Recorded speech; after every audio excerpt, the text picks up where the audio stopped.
उसमें बात करने वाला जजमेंट के बारे में जो कि दिल्ली हाई कोर्ट ने दिया है। यहाँ पे जो केस है Mrs P.H. Kumar and company versus income tax officer. तो ये जो ऑर्डर है 5 अगस्त 2019 का है।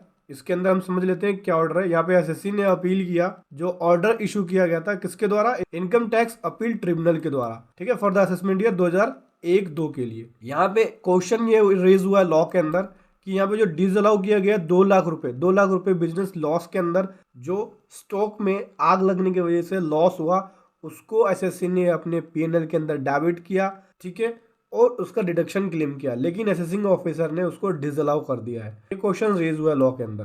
सो दोस्तों यहाँ पे बात करूँ, एसएससी जो एक फ्रेंचाइजी है मधुरा गारमेंट के नाम से, जो कि एक डिवीजन है Indian rain and industry limited का, ठीक है। जो शोरूम है वो दिल्ली के अंदर है और इन्होंने एक फ्रेंचाइजी एग्रीमेंट बनाया था 12 जुलाई 1995 को विद कोस्टा वैलिया इंडिया लिमिटेड से, ठीक है। इनके बीच ये फ्रेंचाइजी एग्रीमेंट बना था और यहाँ पे फ्रेंचाइजी को अपॉइंट किया गया। एक प्रोडक्ट है इनका, एलन सॉली ब्रांड है, उस प्रोडक्ट को बेचने के लिए, जहाँ पे इनका शोरूम है करोल बाग के अंदर न्यू दिल्ली में। एसएससी ने जो फ्रेंचाइजी एग्रीमेंट साइन किया था, यहाँ पे साफ साफ मेंशन था क्लोज 21-22 के अंदर कि स्टॉक का जो भी लॉस होता है वो अकाउंटेबल होगा एसएससी के साथ।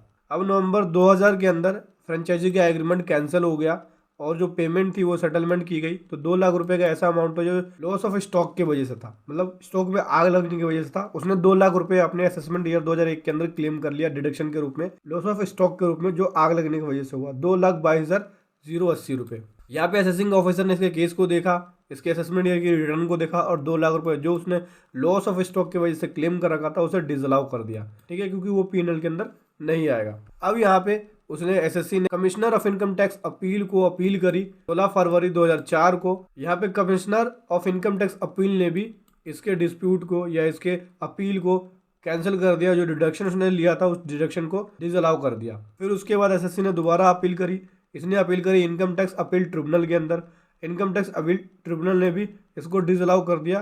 के अंदर आग लगी थी, उसमें जो इनके पास एविडेंस थे या रिकॉर्ड थे वो सारा डिस्ट्रॉय हो गया, इनके पास रिकॉर्ड मिल नहीं पाया। लर्न काउंसिल यहाँ पे ये बता रहे हैं कि एसएससी जो है, एसएससी के पास एक एग्रीमेंट था, उस एग्रीमेंट में साफ साफ लिखा था कि अगर कोई लॉस होता है स्टॉक में आग लगने की वजह से या किसी भी कारण की वजह से तो अकाउंटेबल होगा। अब पैसा तो एसएससी को देना है सामने वाली पार्टी को, लेकिन उस पैसे को दे तो वो कहाँ पे क्लेम करे, तो उसने लॉस ऑफ स्टॉक के रूप में अपने पीएनएल में डाला, ठीक है। उसके बाद असेसिंग ऑफिसर इससे रिकॉर्ड मांगने लगे, डेस्ट से रिलेटेड एविडेंस या रिकॉर्ड्स। जहां पे इनका बिजनेस था, शोरूम था, वो डिस्ट्रॉय हो गया रिकॉर्ड, और ये एसएससी के कंट्रोल में नहीं था कि वो रिकॉर्ड जो है उसे बचा सके।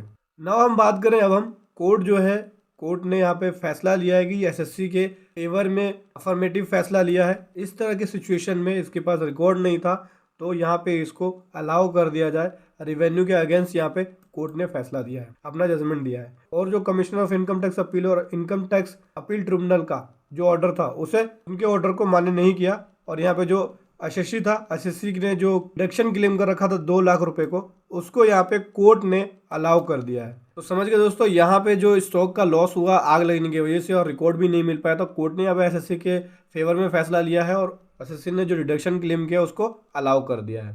तो ये थी एक बहुत ही मोस्ट इंपॉर्टेंट वीडियो जो मैं आपके सामने लेकर आया। वीडियो कैसी लगी जरूर बताएं। Thank you so much. जय हिंद, वंदे मातरम।